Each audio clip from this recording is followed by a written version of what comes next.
La pensée lui vint d'aller visiter ses frères, et voyant qu'on en maltraitait un sans sujet, il prit sa défense. Acte 7, 23-24. Moïse a fait son choix. Cela suffisait-il pour qu'il fût aussitôt un vase honorable propre au service du Seigneur? De Timothée 2, 21. Non. Il n'est pas suffisant de se soumettre à Dieu, de choisir le chemin de la croix. La lutte avant le don de soi et la paix qui remplit le cœur lorsque cet acte est accompli peuvent faire supposer que le but est atteint alors qu'en réalité c'est seulement le début de la course. Car c'est uniquement lorsque l'homme s'est donné que Dieu peut agir en lui et le préparer pour l'accomplissement de ses desseins. Moïse ne se connaissait pas encore lui-même.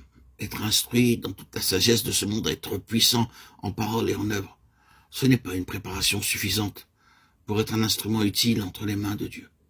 Hélas. Hélas, il est triste d'avoir à constater qu'en cette dispensation de l'Évangile, nous sommes souvent au même point que Moïse. Nous nous reposons sur la sagesse de l'Égypte, sur de certains talents oratoires, sur notre énergie propre, et nous agissons comme si les armes de notre combat étaient charnelles. Forts de nos propres forces, nous allons de l'avant et découvrons notre erreur.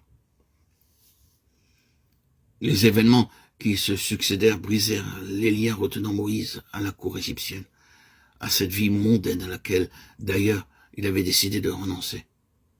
Il est toujours ainsi quand nous marchons avec Dieu, son action intérieure sur le cœur et son action extérieure sur les circonstances de nos vies se combinent pour amener l'accomplissement de sa volonté.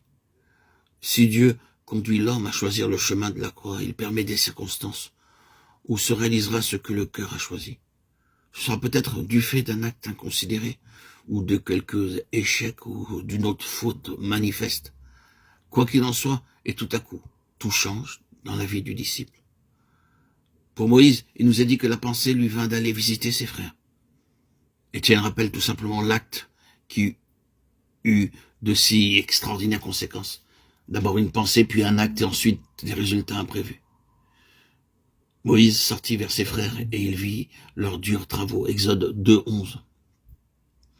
N'avait-il pas eu l'occasion de se rendre compte de leur état plus tôt, pendant qu'il vécut à la cour comme fils de la fille de Pharaon? Avait-il oublié son peuple et l'esclavage, où celui-ci était réduit? Ou bien, lorsqu'il y avait pensé, avait-il éloigné le sombre tableau qui se présentait à lui?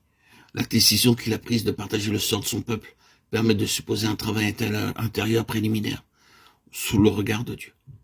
Ce Dieu qui avait épargné sa vie, alors que tant d'autres bébés innocents étaient morts dans les eaux du Nil. Moïse regarde et son cœur est ému.